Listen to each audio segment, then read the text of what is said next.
Bienvenidos al Facebook Live de hoy, martes 2 de agosto. Espero que hayan tenido una linda semana. Y bueno, el tema con el que convocamos el Facebook Live de hoy tiene que ver con una nota que en los últimos días ha estado en boca de muchísimas personas.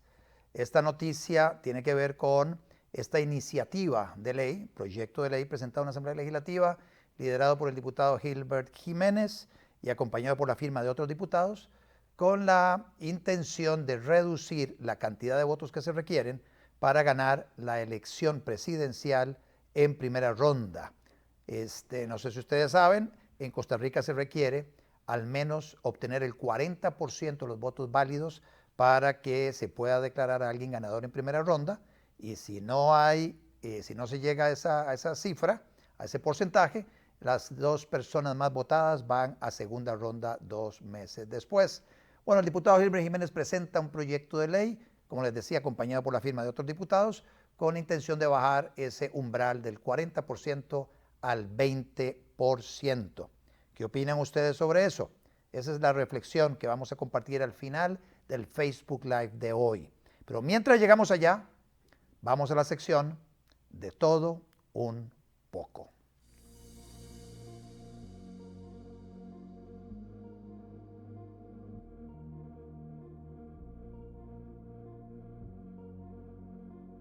Varias noticias de interés de esta última semana.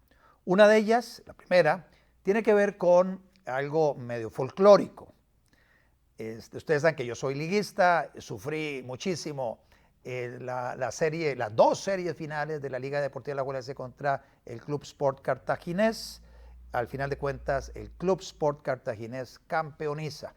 Es el campeonato nacional, es el campeón nacional del fútbol de primera división.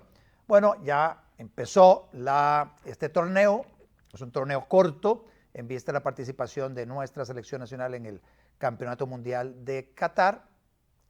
Y bueno, el equipo de Cartago se trasladó en autobús a San Carlos para un juego que tenía por allá. Y de camino los detuvo la policía de tránsito y le bajó las placas al autobús. ¿Qué opinan ustedes sobre esto? A mí me parece una nota, folclórica, jocosa, pero detrás de eso lo que hay es una política pública equivocada. O sea, realmente, ¿qué hacemos con la policía de tránsito parando un autobús donde claramente va todo un equipo de fútbol? Es un autobús contratado privadamente para llevar al equipo desde Cartago hasta San Carlos, muy probablemente esperarlos allá y devolverse a la vieja metrópoli. Pararlos para bajar la placa al vehículo, la hipótesis es que no tenía una autorización especial para brindar ese tipo de servicio.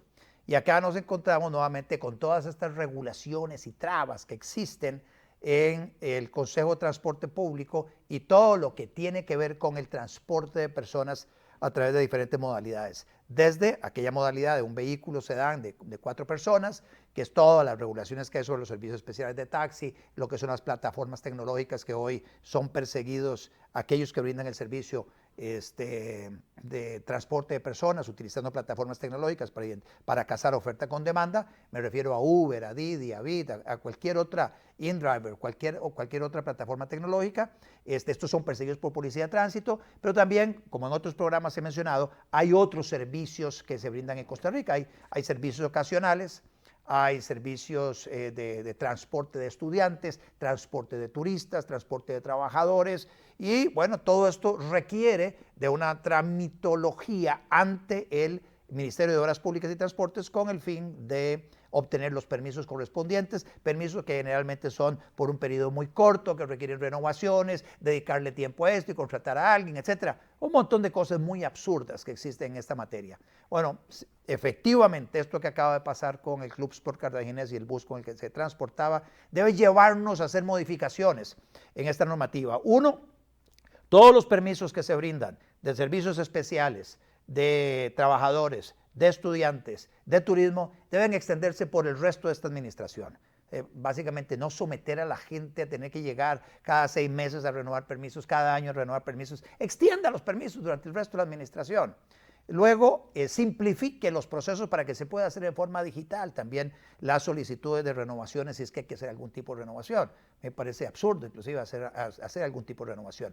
Y en el caso de las personas que brindan el servicio mediante plataformas tecnológicas, lo que hay que hacer, y ya lo mencioné la vez pasada, es un registro muy sencillo que puede ser ahí en el mismo MOP, en el Consejo de Transporte Público, hay alguna oficinita, donde las personas, inclusive remotamente, digitalmente, puedan inscribirse ellos como choferes, sus vehículos como el vehículo con el cual van a brindar el servicio, sin un límite cuantitativo y básicamente mostrando que tienen la revisión técnica vehicular al día, que tienen el pago del impuesto a la propiedad o el marchamo al día y ya está, o sea, parte sin novedad, de tal manera que de esa forma podríamos regularizar el servicio de transporte de personas. Otra noticia tiene que ver con permisos también de funcionamiento. Y resulta que en estos días, a finales de la semana pasada, el Ministerio de Salud notifica al medio de comunicación CR Hoy que tenía el permiso de funcionamiento del Ministerio de Salud vencido desde hace varios meses. Y básicamente les dice, mire, pónganse al día porque lo contrario les voy a cerrar el chinamo, les voy a cerrar el medio de comunicación, básicamente el lugar desde donde ustedes operan. Esto generó una discusión en los medios, básicamente en las redes sociales, en relación con si esto es parte de una estrategia de la administración para perseguir medios de comunicación, etcétera. Realmente yo no lo veo de esa manera porque es una cosa muy sencilla de cumplir, pero la reflexión que quiero compartir con ustedes es que así como mencioné que en el caso del transporte público, transporte de estudiantes, transporte de trabajadores, de turistas, etcétera, los permisos deben básicamente prorrogarse durante el resto de la administración, lo mismo debe hacerse con los permisos de funcionamiento para establecimientos con estas características, como el establecimiento donde opera CR Hoy. Y así como el establecimiento donde opera CR Hoy, hay bufetes, hay oficinas de contadores, hay salones de belleza, ciertas clínicas, en fin, hay muchísimos establecimientos mercantiles que están sometidos a un proceso de renovación y de actualización de los permisos de funcionamiento cada año, cada 2 años. Todo eso debiera prorrogarse hasta el final de la administración. Es algo muy sencillo, solo requiere de un decreto del Poder Ejecutivo. De esa manera no estaríamos enfrentando una situación tan absurda como la que se presentó ahora con el caso de CR Hoy. Ese caso de CR Hoy debería llevarnos nuevamente a extender, a tener una discusión, una reflexión en torno a la pertinencia de los vencimientos de estos permisos de funcionamiento que sinceramente deberían extenderse para que en ese lapso también cambiar la modalidad de los permisos de funcionamiento, de tal forma que cualquier actividad económica pueda empezar a operar sujeta a ciertos protocolos y que estos protocolos sean de revisión posteriormente a su entrada en operación por parte del Ministerio de Salud en forma aleatoria para ver si cumplen o no con esos protocolos. Si no cumplen con los protocolos, notificarle que tiene tantos días para hacer los ajustes correspondientes para que ajusten la operación de ese establecimiento mercantil a lo que establezcan esos protocolos, que deben ser también muy sencillos de muy fácil cumplimiento. Tercera noticia del día de hoy. La Sala Constitucional está citando al presidente y al gerente médico de la Caja Costarricense de Seguro Social a una audiencia con los magistrados de la Sala Constitucional. ¿Por qué es esta convocatoria? Muy sencillo. La Sala Constitucional está atiborrada de recursos de amparo de personas que, urgidas de una atención oportuna de parte de la Caja Costarricense de Seguro Social, sus diferentes hospitales, clínicas de VAIS, con médicos especialistas o para intervenciones quirúrgicas o procedimientos diagnósticos, han saturado la Sala Constitucional de estas personas mediante recursos de amparo y solo el año pasado la Sala recibió casi 8,000 recursos de amparo. Imagínense lo que es la carga de trabajo de la Sala Constitucional teniendo que resolver cada uno de estos recursos de amparo. La mayoría lo declaró con lugar, obligándole a la Caja Costarricense del Seguro Social a adelantarle la cita a las personas que estaban urgidas de atención médica u hospitalaria. Ya anteriormente la Sala Constitucional había convocado a una audiencia, presidente ejecutivo, gerente médico de la Caja Costarricense del Seguro Social de la administración anterior, y básicamente para decirle, mire, ya, esto realmente es inmanejable. Y el problema es usted, el problema lo tienen ustedes a nivel administrativo. ¿Cómo es posible que nosotros, a la Constitucional, tengamos que ser quienes básicamente están dando las citas a la gente en el sistema de la seguridad social? Ustedes tienen que arreglar el tema de las listas de espera. Ustedes en la Caja tienen que arreglar el tema del acceso a los servicios de salud de forma oportuna. Bueno, la administración pasada no hizo prácticamente nada, se complicó la cosa además con el tema de la pandemia, las filas en la Caja aumentaron significativamente y ahora tenemos una bomba a tiempo que ya reventó, o sea, ni siquiera es que va a reventar, no, ya reventó la bomba. Y ya la Sala Constitucional está ya pegando el grito al cielo y está llamando a estas personas, presidente ejecutivo y gerente médico de la Caja, para ver qué van a hacer, cuál es el plan remedial para que la Sala Constitucional no tenga que dedicarle tanto tiempo y tanto recurso humano a la atención de tantos amparos. Y acá hago yo una llamada especial a los magistrados de la Sala Constitucional y también básicamente compartir con ustedes una reflexión en torno al tema. Una manera de resolver el tema del atraso que hay en la atención médico hospitalaria es permitiendo al asegurado escoger a dónde se atiende. Para eso pagamos un seguro de gastos médicos. Si pagamos un seguro de gastos médicos, bueno, vamos a la entidad correspondiente, nos atendemos y el seguro paga. Más, de hecho, yo les cuento, hace poco tuve un quebranto de salud y entonces, producto de ese quebranto de salud, yo tengo un segurito que está vinculado a una cuenta de un banco estatal en la cual manejo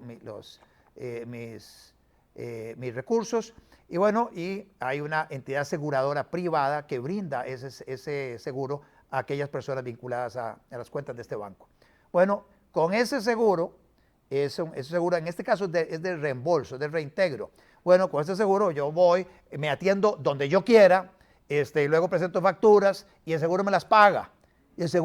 Bueno, así debería ser el funcionamiento de la Caja Costarricense de Seguro Social. Pagamos un seguro, y esa es la parte que tenemos que entender e interiorizar. Todos los asegurados de Costa Rica, tanto el trabajador independiente como el trabajador asalariado, paga un seguro de gastos médicos.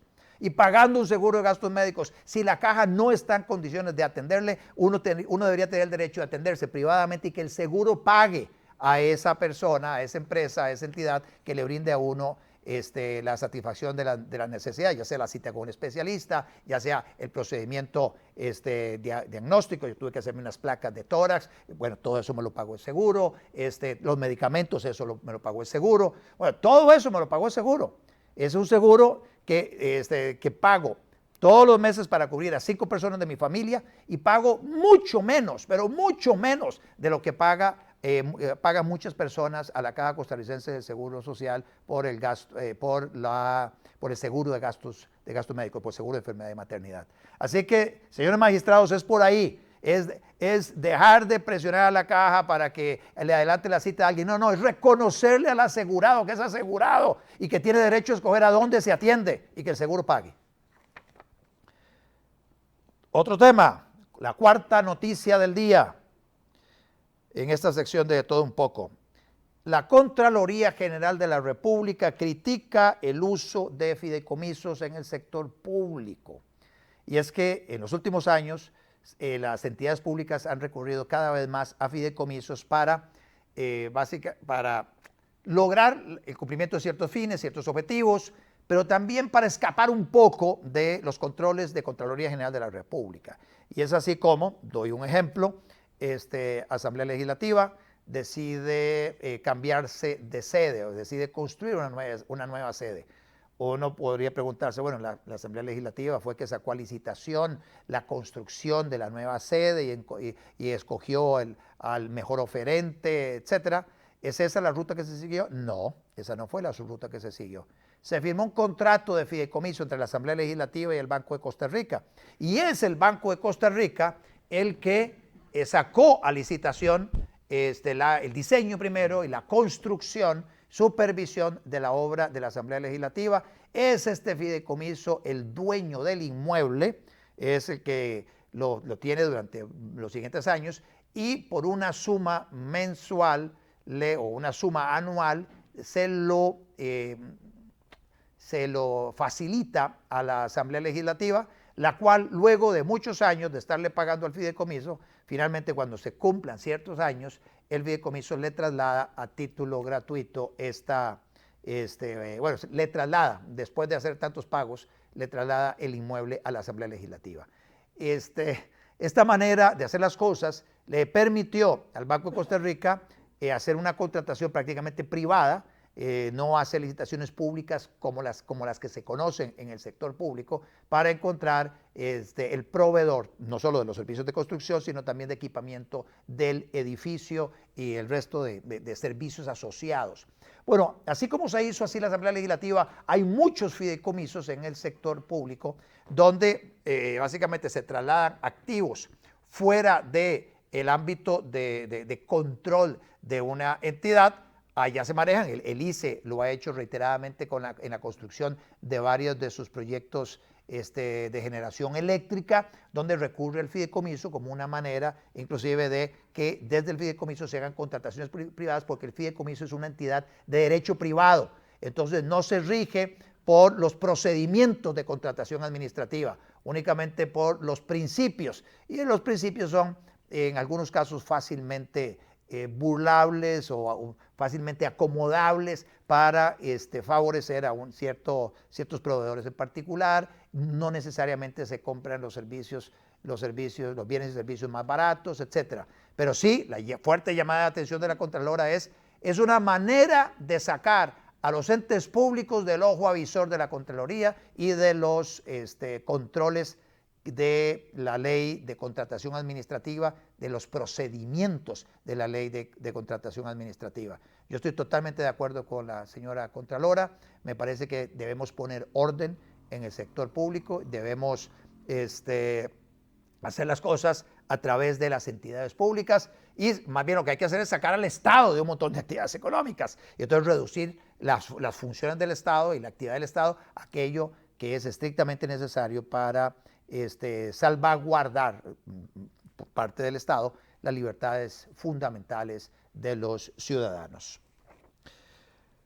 A ver, la siguiente noticia, la quinta noticia, tiene que ver también con Contraloría. Y la Contraloría le pide a los diputados, a propósito de una invitación que le hicieron a la señora Contralora, a la Comisión de Reforma del Estado, es una comisión que se conformó en la Asamblea Legislativa precisamente para manejar en esa comisión los diferentes proyectos de ley que tienen que ver con una reestructuración del Estado, pero bueno, los diputados han estado en este proceso de inducción para conocer de primera mano cómo es que está operando el Estado costarricense. En ese entorno la Contralora les dijo, mire, se está recurriendo a los fideicomisos, que básicamente es una manera de buscarle la comba al palo, no solo fideicomisos, también fundaciones.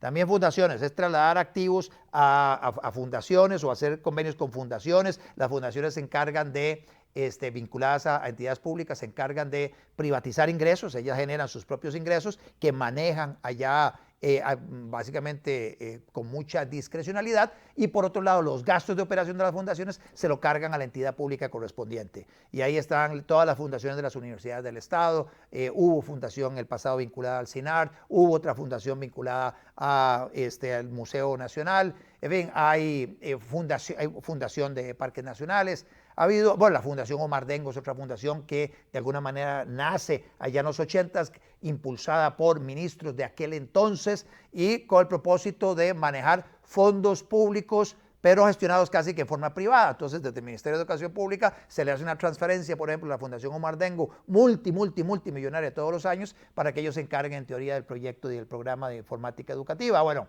la Contralora dice, ni fideicomisos, ni fundaciones, porque esas maneras son formas de sacar del control de la Contraloría General de la República y de lo que establece la Ley de Contratación Administrativa en cuanto a sus procedimientos, sacar una buena parte del presupuesto nacional, y eso es inconveniente. Pero bueno, ahora también la Contralora no solo hizo el énfasis sobre esos temas, sino que está diciendo, señores diputados, por favor, dejen de estar creando nuevos entes públicos. Ya hay demasiados entes públicos.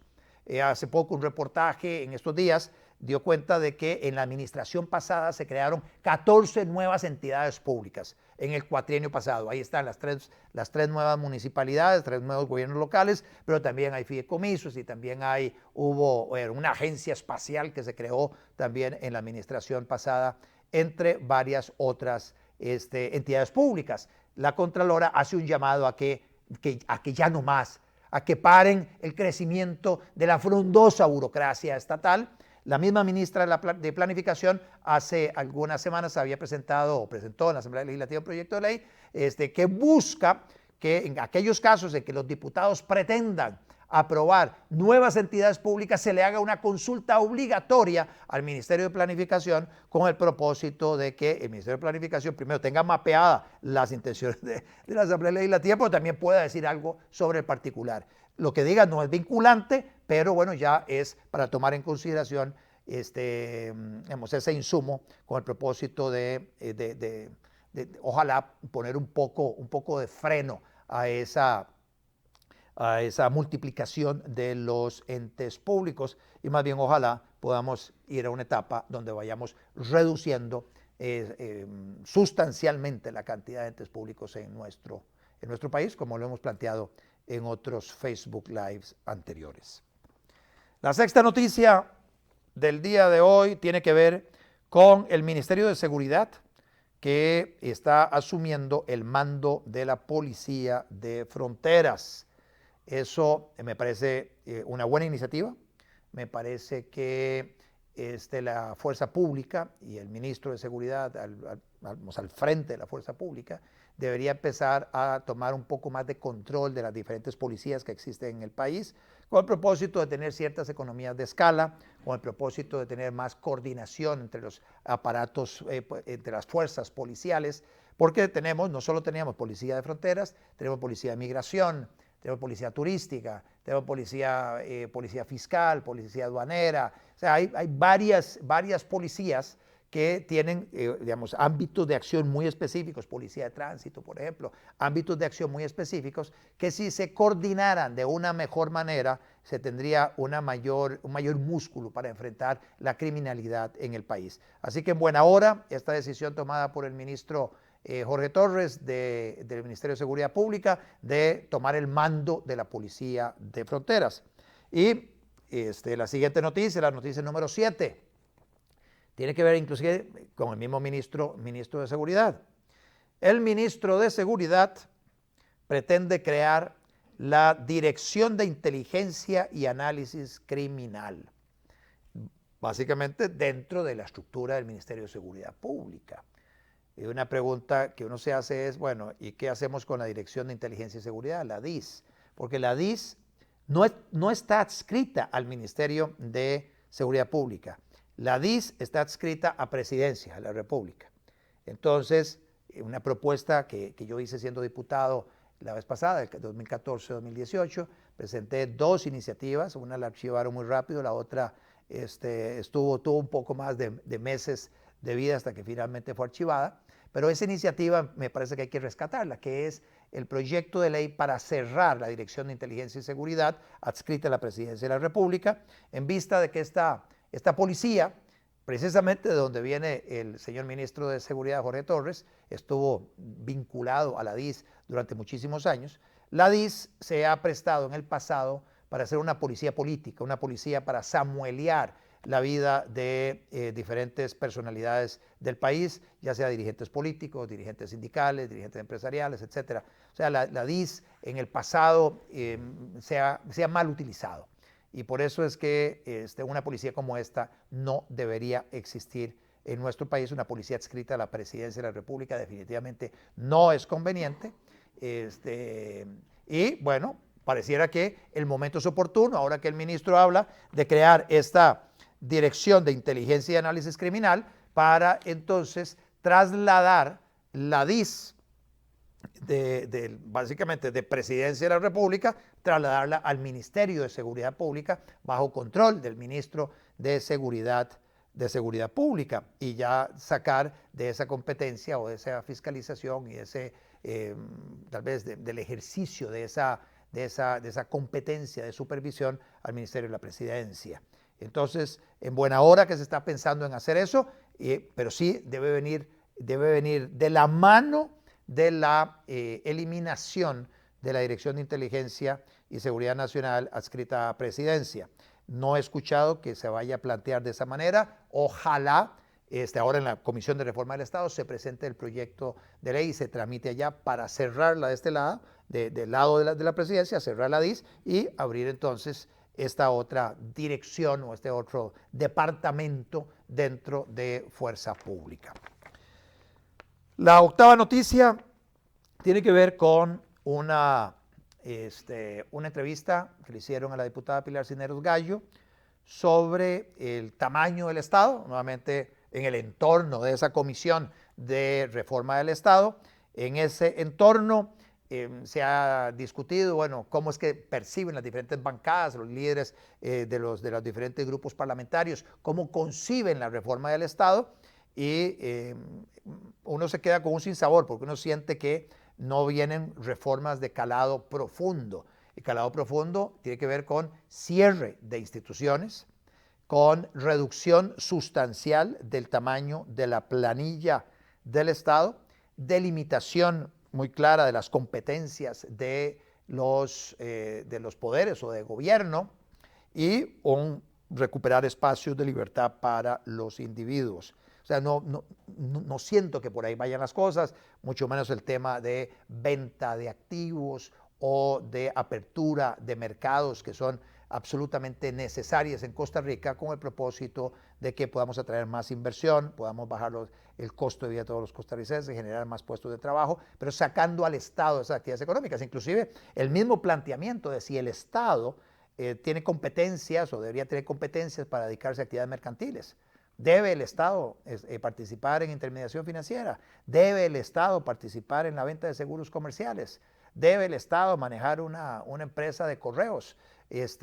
Cuando hay muchas otras empresas que hoy se encargan de ese tipo de servicio.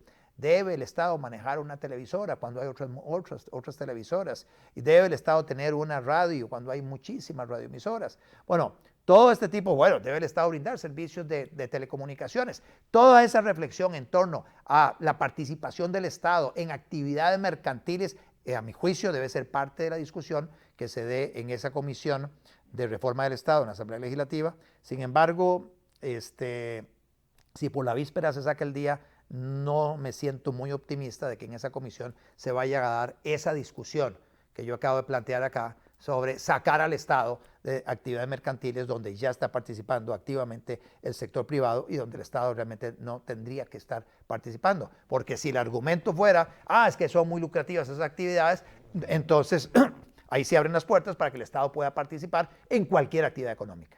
Y eso me parece que es una desnaturalización de las competencias y de las funciones, los fines del mismo Estado. En ese contexto, les decía, La diputada Pilar Cisneros Gallo habla de hacer traslados horizontales. Dice, hay instituciones donde sobra personal, pero al mismo tiempo dice, hay instituciones donde falta personal, entonces se deberían hacer traslados de una entidad pública a otra entidad pública. La pregunta obligada es, bueno, ¿cuáles son las entidades donde sobra personal, según la diputada Pilar Cisneros, o los mismos miembros de la Comisión de Reforma del Estado? ¿Tienen identificados cuáles son las áreas, los entes públicos donde sobra personal y cuáles son aquellos entes públicos donde falta personal? Yo les puedo mencionar que a mi juicio sobra personal en prácticamente todo el sector público. No hay una sola entidad pública donde a mi juicio no sobre personal, excepto en fuerza pública. Excepto en fuerza pública. Y en fuerza pública hay que hacer también una reingeniería interna, porque hay personas que han recibido capacitación para desempeñarse como policías que están realizando funciones administrativas. Y entonces, bueno, estas personas, ahí podría sacarse personas con formación de policías, sacarlas de las funciones administrativas y ahí podría trasladarse personal que sobra, personal administrativo, que sobra en otras dependencias gubernamentales. Pero salvo ese caso, yo invito a los diputados que opinan que hay entidades donde faltan personal a que lo identifiquen. A lo mejor yo estoy equivocado y me tenga que retractar, pero por lo pronto no veo ninguna entidad pública donde falte personal, excepto en el Ministerio de Seguridad Pública. Así que ahí hay una especie de invitación a estos diputados para que nos señalen a dónde sobran y a dónde faltan. A mi juicio, sobran en todas, excepto el Ministerio de Seguridad Pública. Novena noticia, y esta es una noticia un poquito más ampliada, y esta noticia tiene que ver con lo que los rectores de las universidades del Estado han venido haciendo, haciendo en las últimas semanas, últimos meses, en el Ministerio de Educación Pública. Es más, apenas se integró la nueva administración, desde mayo, los rectores de CONARE, del Consejo Nacional de Rectores, que es el consejo que aglutina a rectores de las universidades del Estado. Ahí hay 5 universidades del Estado. Acordémonos, hay 5 universidades del Estado. UCR, Universidad de Costa Rica, Universidad Nacional, Instituto Tecnológico de Costa Rica, el TEC. Luego está la UNED, Universidad Estatal a Distancia, y la Universidad Técnica Nacional. 5 universidades del Estado. Bueno, los rectores de estas 5 universidades del Estado le han pedido a la ministra de Educación un espacio para negociar los términos de la transferencia presupuestaria que se hace todos los años al Fondo Especial de la Educación Superior desde el presupuesto del Ministerio de Educación Pública. Estamos muy cerquita de que el gobierno presente a la Asamblea Legislativa el presupuesto de la República para el año 2023. Ahora a finales del mes de agosto se presentará en la Asamblea Legislativa todo el presupuesto y ahí, en la parte que corresponde al Ministerio de Educación, vendrá la transferencia de dinero que se le hace al Fondo Especial de la Educación Superior. Y los rectores están muy nerviosos porque no han podido sentarse a negociar, dicen ellos, con la ministra de turno. Acordémonos que en las últimas administraciones los rectores han tenido muchísimo poder en el Ministerio de Educación Pública. A tal punto que inclusive Luis Guillermo Solís, docente de la Universidad de Costa Rica, básicamente les extendió un cheque en blanco a las universidades, inclusive en el primer año de su administración. Les hizo un incremento del fondo, de la transferencia del Fondo Especial de Educación Superior exorbitante, muchísimo más alta que el monto de la inflación de esa época. Acordémonos que Sonia Marta Mora fue ministra de Educación, Sonia Marta fue decana, fue rectora de la Universidad Nacional. Recordemos también que Alberto Salom fue diputado del PAC y también era el rector de la Universidad Nacional. Y así, bueno, varios de los académicos de las universidades del Estado han estado muy vinculados o estuvieron muy vinculados con el Partido Acción Ciudadana, quien ese partido impulsó desde las posiciones de gobierno darles un cheque en blanco prácticamente las universidades para que siguieran gastando a manos llenas. Leonardo Garnier, anteriormente ya con Liberación Nacional y parte también del partido, con el Partido Acción Ciudadana, vinculado al Partido Acción Ciudadana, por lo menos ideológicamente, también fue una de las personas que estuvo participando de ese óleo de fondos públicos a las universidades del Estado. Entonces, se viene y se los garantizo, se viene una situación de tensión entre el Ministerio de Educación Pública y las universidades del Estado. Ya hay tensión, ya hay tensión. Hace poco yo compartí en mis redes sociales una lista de recomendaciones al gobierno para que reduzca gasto público. Eso ante una invitación que hizo Nogui Acosta, ministro de Hacienda, diciendo, pucha, necesito que me aprueben los eurobonos, este endeudamiento externo, para ver de qué manera manejo unos vencimientos que el Estado tiene en un plazo relativamente corto. Y bueno, algunos diputados dicen, bueno, pues que hay que reducir gasto. Y él básicamente dice, bueno, dígame de dónde, porque yo ya no sé de dónde. Bueno, yo le hice una lista de áreas donde se puede reducir el gasto y otras donde se puede mejorar los ingresos sin tener que recurrir a impuestos. Una de esas áreas tenía que ver con el FES, precisamente, la transferencia que se hace todos los años al Fondo Especial de la Educación Superior. Y la propuesta mía es, uno, incorporar al FES la transferencia que se le hace a la Universidad Técnica Nacional. Son casi 40,000 millones al año que se transfieren a la Universidad Técnica Nacional, que se excluyen del cálculo del Fondo Especial de la Educación Superior. Bueno, no debería ser así, y entonces hay que incorporar dentro del FES el dinero que se le da a la UTN, Universidad Técnica Nacional. Y a mi juicio, lo que debería hacer esta administración es reducir el monto que le transfiere todos los años el Estado al Fondo Especial de la Educación Superior. Y en la propuesta dije, bueno, deberíamos empezar con al menos una reducción del 10%, ojalá si fuera mayor, pero con al menos una reducción del 10% en relación con el presupuesto que se les trasladó el año pasado. Que se aprobó el año pasado el presupuesto y que está en ejecución este año.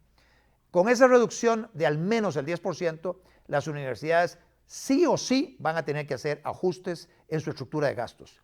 Las universidades tienen planilla muy grande, se pagan muchísimos pluses salariales, hay una gran cantidad de servicios que podrían tercerizarse perfectamente, de tal forma que se ahorre en el pago de esos servicios lo que es el salario escolar, lo que son un montón de pluses salariales, porque se contrata a una empresa privada para que brinde servicios que hoy se brindan en las mismas universidades con funcionarios públicos. Entonces el costo de la planilla, el costo de ese tipo de servicios va a reducirse sustancialmente. Luego, por otro lado, tienen que hacer ajustes en lo que se le cobra a los estudiantes, especialmente estudiantes que vienen de colegios privados pagando una cantidad importante de dinero al mes y que entran a las universidades del Estado sin pagar prácticamente nada. Hijos de docentes que de todas maneras tienen todo tipo de privilegios, que no pagan absolutamente nada o prácticamente nada en las universidades del Estado. Y bueno, ir replanteando, y así lo mencioné en esa propuesta, ir replanteando hacia mediano plazo una transformación del Fondo Especial de la Educación Superior para que en lugar de trasladarle dinero directamente a las universidades, ese dinero se traslade a los bancos del Sistema Financiero Nacional, el Sistema Bancario Nacional, puede ser inclusive a los bancos del Estado, ya luego discutiremos en qué proporción podrían participar los bancos privados o si es abierto para una licitación entre todos los bancos a ver cuál da las mejores condiciones al Ministerio de Educación Pública por la administración de esa línea de crédito para servicios, para educación, préstamos para la educación, de tal manera que el que tiene recursos económicos, bueno, paga lo que corresponde, el costo de las materias. El que no tiene recursos económicos puede acceder a un préstamo en los bancos del Estado, no tiene que venir hasta CONAPE, donde la sede de CONAPE, sino en cualquier sucursal del banco puede llegar y acceder a una línea de crédito para estudios universitarios, paga los estudios universitarios que desee, sin tener que buscar fiador ni nada de ese tipo de vainas, nada más, eso sí, firma una letra de cambio asumiendo la obligación de repagar esa deuda en el momento en que sea profesional y se le dé un periodo de gracia para insertarse en el mercado laboral. Pero sí, no es justo que las personas que nunca van a ingresar a la Universidad de Costa Rica, a cualquier universidad del Estado, no es justo que estas personas nos paguen, yo soy graduado de la Universidad de Costa Rica, pero le paguen los estudios universitarios a las personas que estudian en estas universidades. Que dicho sea paso, una persona graduada universitario forma parte de la élite del país. Entonces no es justo que personas que nunca van a ingresar a la universidad por diferentes circunstancias terminen pagando por los estudios de aquellas personas que son parte de la élite. Eso no se vale. Y por eso la idea es que cada quien se pague sus propios estudios. El que tiene los recursos se los pagará con sus recursos. El que no tiene recursos, pues va al Sistema Financiero Nacional, Sistema Bancario Nacional, toma los recursos, pide los recursos correspondientes para pagar el costo de las materias que está llevando en la Universidad del Estado. Eso permitirá llevar justicia al sistema educativo costarricense. Bueno, esa es una propuesta que planteé y que abre una gran discusión, y yo les invito a ustedes a tener una discusión sobre estos temas allá de sobremesa, en su casa, entre todos los miembros de su familia, con sus vecinos, con sus compañeros de trabajo, sobre una iniciativa como esta. Esto va a racionalizar la forma en que las universidades hoy están utilizando los fondos públicos. Y luego otra reflexión que tenemos que hacer sobre el particular es, ¿se justifica que hayan 5 universidades del Estado? 5 universidades del Estado, cada una con su consejo universitario, cada una con un aparato administrativo muy grande. ¿No deberíamos pensar en fusionar universidades, o fusionarlas todas las universidades en una sola? Que haya una universidad, la Universidad del Estado, puede llamarse la Universidad de Costa Rica, pero básicamente que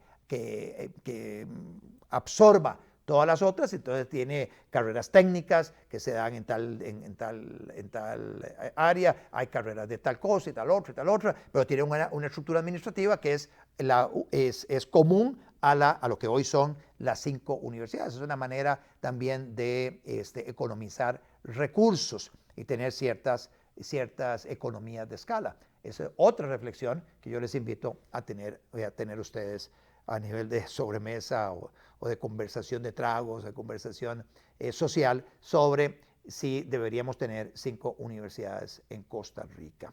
Bueno, ese es el último tema que quería compartir con ustedes. Y ahora vamos al tema de fondo.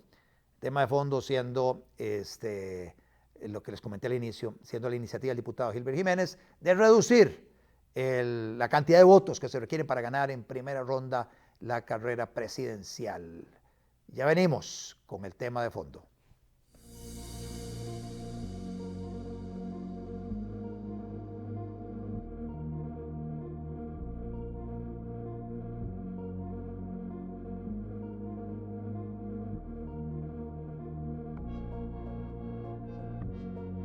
El tema de fondo es este proyecto de ley presentado por Gilbert Jiménez, diputado del Partido de Liberación Nacional, que logró que le acompañaran en su firma diputados de otras bancadas, de Nueva República, diputados del Partido Unidad Social Cristiana, en fin, creo que fueron 11 diputados los que finalmente firmaron este proyecto de ley, que ha empezado a dar mucho de qué hablar en las redes sociales. Y aquello es un hervidero de comentarios, la mayoría en contra de esta iniciativa del diputado Gilbert Jiménez. A ver, ¿qué es lo que pretende esta iniciativa? Y antes de decir exactamente qué es lo que pretende, explicar que en Costa Rica tenemos un sistema para la elección del presidente de la República, donde es un sistema de partidos políticos. El Código Electoral establece las reglas del juego para la inscripción de partidos políticos. Inclusive en Costa Rica hay protección constitucional para partidos minoritarios, de tal manera que inclusive la Sala Constitucional se ha metido en el tema y ha eliminado barreras legales de entrada y barreras reglamentarias de entrada para que sea relativamente sencillo conformar un partido político en Costa Rica, a tal punto que en la última elección presidencial, como ustedes se dieron cuenta, participaron más o menos unos 25 partidos políticos para la presidencia de la República y para diputaciones. En algunos casos se llegó inclusive hasta tener más o menos unos 30 partidos políticos participando en algunas provincias. Entonces tenemos un sistema de partidos políticos muy amplio en Costa Rica, con pocas barreras legales de entrada. Y como paréntesis, vean lo que pasa en Estados Unidos. En Estados Unidos hay dos partidos, demócratas y republicanos.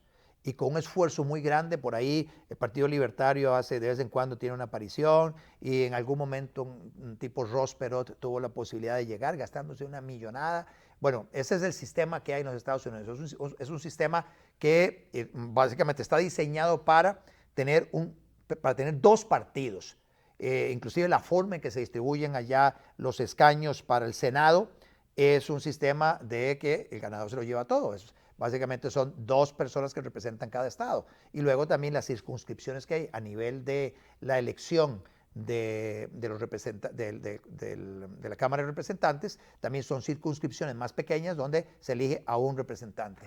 Y entonces eso hace que en ese sistema sea prácticamente imposible que haya participación de un partido político que no sea el demócrata o el republicano. Bueno, en Costa Rica existe un sistema muy abierto de partidos políticos, relativamente fácil inscribir un partido político, y luego además la forma en que se asignan los escaños en la Asamblea Legislativa, para la Asamblea Legislativa, es una manera en que a través del concepto de cociente y de residuos le permite a un partido político con una votación relativamente baja poder elegir o llevar a la Asamblea Legislativa a algún representante.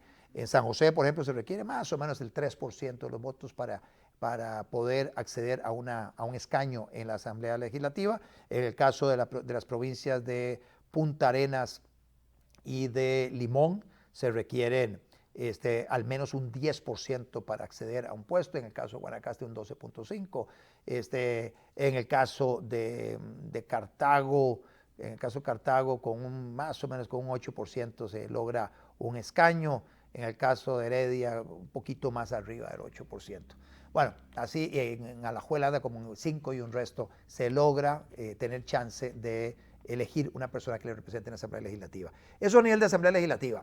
Pero para la elección del presidente de la República, en esa elección donde se elige en una papeleta presidente y en la otra papeleta los diputados, para que podamos tener presidente, se requiere que al menos el 40% de los votos válidos sea para uno de estos partidos. Si los partidos no logran obtener ese 40%, se va a segunda ronda, y el ordenamiento jurídico costarricense establece que la segunda ronda es el primer domingo, 2 meses después de la elección, que se hace el primer domingo de febrero. Así que el primer domingo de abril es cuando se hace la segunda ronda. Las últimas 2 elecciones en Costa Rica ha habido segunda ronda, y hubo otra segunda ronda en la elección del año 2002, donde resultó elegido el doctor Abel Pacheco de la Espriella. Esas son las 3 elecciones de segunda ronda, por lo menos en la Costa Rica contemporánea. Y esto ha llevado al diputado Gilbert Jiménez, y esa es la argumentación que él ha presentado, a impulsar esta iniciativa de ley, diciendo, la verdad es que es muy costoso ir a esa segunda ronda, y para evitar ir a segunda ronda, entonces vamos a bajar del 40%, ese umbral del 40%, lo vamos a bajar al 20%, para que entonces así podamos resolver el tema en la primera ronda. Varios diputados le firmaron esa iniciativa, no sé si convencidos del mérito de la iniciativa o por básicamente acompañar, como una especie de cortesía parlamentaria, acompañar al diputado proponente con su firma. Si es esta la segunda razón por la cual los diputados firmaron, muy probablemente después de las críticas que ha generado la presentación de esta iniciativa, muy probablemente se cuiden hacia futuro de ver qué proyectos de ley firman, porque para los anales de la historia quedan registrado que estas personas que firmaron este proyecto de ley están convencidas de que hay que bajar del 40 al 20% el umbral. ¿Consideran ustedes que esto es lo correcto? ¿Consideran que esto es bueno para nuestra democracia? Porque analistas políticos de todos de todos los signos, de todas las corrientes ideológicas, hoy han levantado la voz en contra, y yo me sumo también a esa voz en contra de esa iniciativa, que lejos de fortalecer la democracia, lo que va a hacer es aumentar la deslegitimación y abrir las puertas para tal vez un populismo que le permita a una persona fácilmente acceder a la presidencia de la República. Entonces abre las puertas para el populismo de una forma mucho más grave que la que tenemos hoy. Claramente deslegitima aún más el proceso, porque uno podría llegar y decir, bueno, a ver, ¿con cuántos votos pasó a segunda ronda Rodrigo Chávez, el presidente actual? Dice, bueno, sacó un poco, alrededor del 17% de los votos, pasa a segunda ronda contra una persona que obtuvo más del 20%, casi 30%, y en segunda ronda, esta persona, Rodrigo Chávez, le gana a José María Figueres, básicamente como por unos 7 puntos, 50 y pico contra 40 y pico. Esa segunda elección, de alguna forma, viene a darle una mayor legitimación a la decisión de los costarricenses, porque a final de cuentas hubo una especie de primarias, que fueron las del primer domingo de febrero, salen de esas primarias 2 personas y luego el electorado participa, y participó el 60% del electorado en esa elección, escogiendo el candidato que consideraban se acercaba más a la visión que la ciudadanía tenía. Y es así como resulta elegido Rodrigo Chávez. Bueno, no, me equivoqué, anteriormente dije que solo 2, pero no, es Luis Guillermo Solís, sale en segunda ronda, Carlos Alvarado en segunda ronda, y también ahora Rodrigo Chávez en segunda ronda, y anteriormente Abel Pacheco. Se me ha olvidado también el caso de Luis Guillermo Solís. Todos estos han sido de segunda ronda.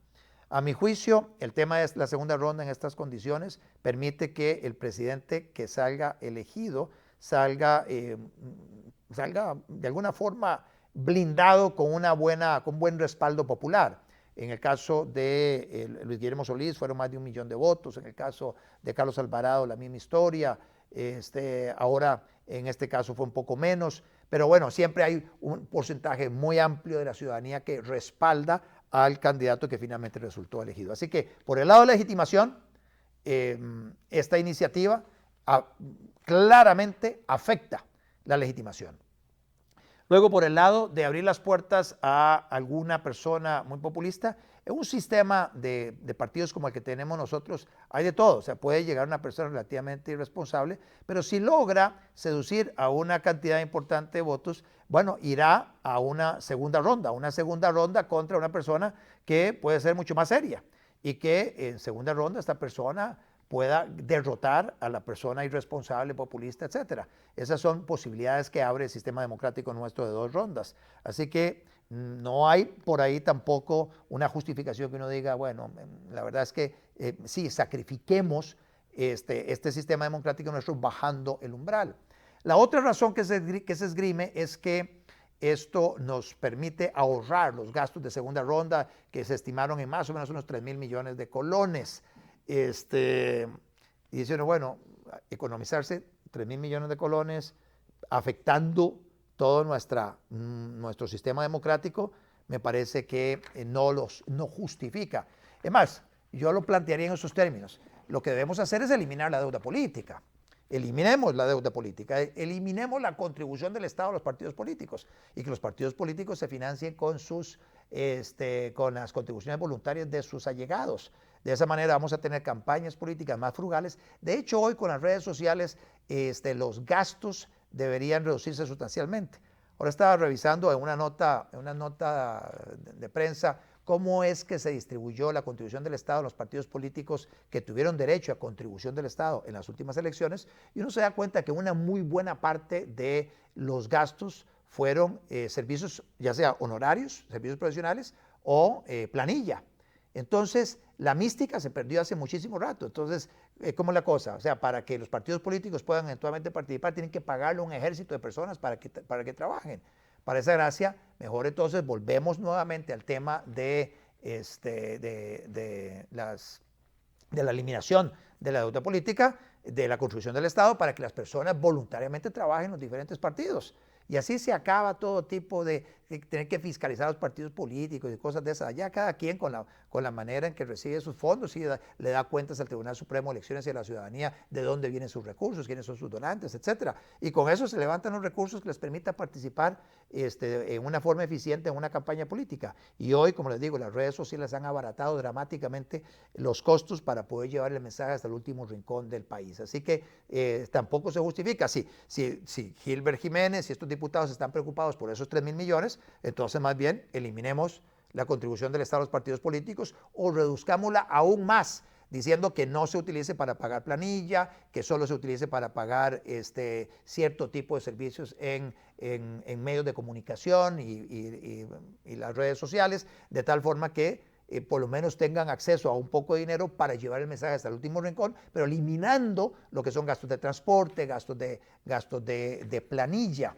y gastos de alquileres, del montón de sedes, etcétera. Bueno, con eso haría una mayor contribución Gilbert Jiménez al tema del gasto público asociado a la segunda ronda. Y lo que hay que hacer también para la segunda ronda es más bien acortar el periodo de la campaña. Ya lo comenté yo en otro Facebook Live relacionado con la campaña de Colombia, donde Colombia, con millones de ciudadanos convocados a votar en primera ronda, estos millones de ciudadanos escogieron también dos opciones, ninguna pasó del 50%, que era el umbral, van a segunda ronda y en segunda ronda sale elegido Gustavo Petro, pero la segunda ronda la hicieron básicamente 4 semanas después de la primera ronda. El tribunal, el equivalente al Tribunal Supremo de Elecciones allá, fue capaz de hacer una elección así de rápido. Así que algo así podría hacerse acá en Costa Rica, es reducir el plazo. Al reducir el plazo también se reduce durante un mes los gastos en que incurren los partidos políticos.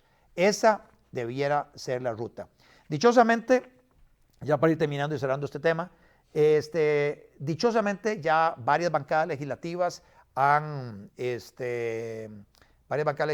señalado que no están de acuerdo, que no respaldan la iniciativa que básicamente fue suscrita por algunos diputados que sí forman parte de esas bancadas y ellos pusieron su firma, pero esa firma no significa que los partidos en los cuales ellos militan, las bancadas legislativas en las cuales ellos forman parte, es que sea un endoso de la bancada legislativa. O sea, estas bancadas legislativas han dicho, nosotros no estamos de acuerdo con esa iniciativa.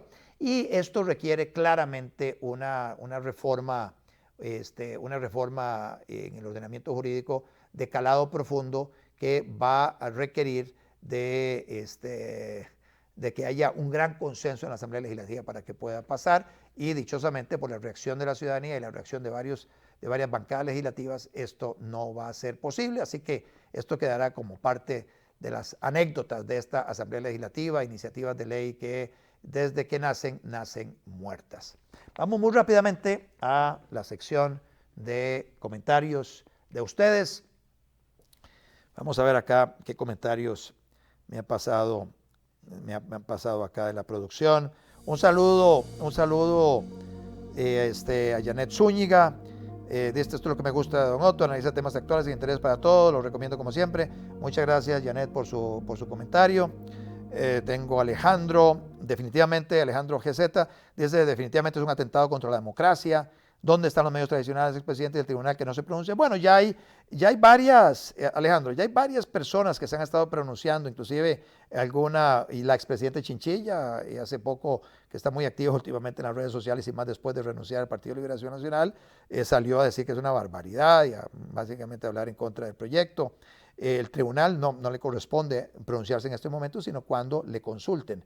Cuando le consulten el proceso de formación de la ley, tendrán que hacerse las consultas necesarias y dar las audiencias del caso. Ahí me imagino que el Tribunal Supremo de Elecciones dirá que no lo comparte.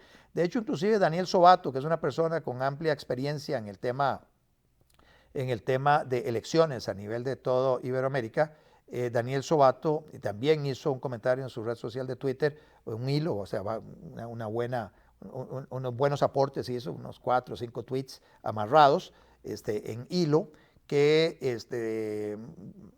básicamente desmenuzan la propuesta y hace ver de que esta propuesta, lejos de hacer una gracia, va a ser un sapo. Lejos de ayudar a la democracia, va a afectar la democracia. Y acá es importante recordar que una iniciativa parecida, sin llegar a los extremos de esta que se está planteando en Costa Rica, fue la que le permitió a Daniel Ortega, el dictador de Nicaragua, acceder al poder hace casi 16 años. En aquella época, a principios de los 90s, y ya entrando ya a los 2000, Daniel Ortega había querido regresar al poder. Acuérdense que él estuvo en el poder desde que se da el golpe militar, el golpe de Estado, Anastasio Somoza, ya por el 78, 79. Él está al frente del gobierno nicaragüense hasta el 90. Fue un desastre de gestión, con una hiperinflación, un empobrecimiento, una piñata, se llevaron todo tipo de bienes. Y luego se da una unión de todos los partidos, una gran cantidad de partidos de oposición, y gana Violeta Barrios de Chamorro, y así se da básicamente una transición hacia la democracia en Nicaragua. Estuvo también el presidente Enrique Bolaños, también Alemán, y Ortega buscaba regresar a través de las elecciones a la presidencia allá en Nicaragua, pero la base de apoyo que tenía él de más o menos un 35% no le permitía de pasar de ese 35%. Bueno, él se pone de acuerdo con el expresidente alemán y llegan a reformar precisamente el umbral para poder lograr su propósito. Y ellos pasan de un 45% que estaba anteriormente el umbral a un 40%, lo reducen al 40%, igual que en Costa Rica, pero con otro añadido. Y es que si la diferencia entre el primero y segundo lugar es de más de 5 puntos porcentuales, el ganador puede ser aquella persona que saque al menos el 35%. En aquella oportunidad lo que hicieron fue presentar una candidatura que dividió al grupo de centro derecha. Por un lado estaba Eduardo Montealegre, por otro lado estaba José Rizo.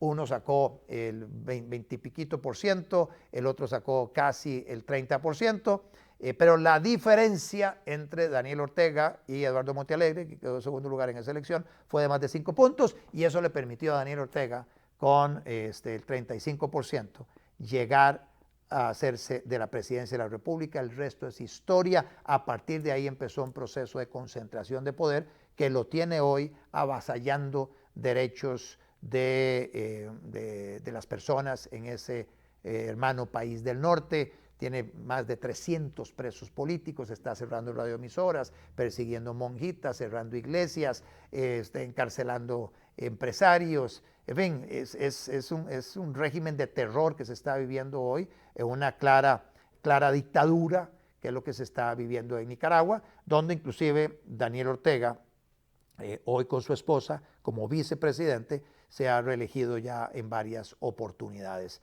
Así que hay una familia reinante allá en Nicaragua que está haciendo y deshaciendo a sus anchas. No hay separación de poderes allá en Nicaragua, no hay ya control de la ciudadanía, no hay ya prácticamente medios independientes. Eso es lo que ha pasado, y todo eso fue producto de esa reforma que hace 16 años le permitió a Ortega hacerse del poder. No queremos que eso suceda en Costa Rica. Un último par de comentarios más. Muchas gracias, Oscar Vargas. Dice, ¿no será más rápido y barato hacer entonces rifar la silla de presidencia? Bueno, es una forma jocosa de decir que la verdad es que esos 3,000 millones que supuestamente se van a ahorrar no se justifican jamás, bajo ningún concepto, el hacer una reforma como esta. Y Cris González, un saludo, Cris, gracias por su comentario. Con esto terminamos el Facebook Live del día de hoy. No puedo atender más, más de sus comentarios, pero bueno, trataremos en los siguientes días de darles una respuesta por escrito. Muchísimas gracias a todos por su atención y nos vemos, si Dios quiere, el próximo martes en otro Facebook Live más.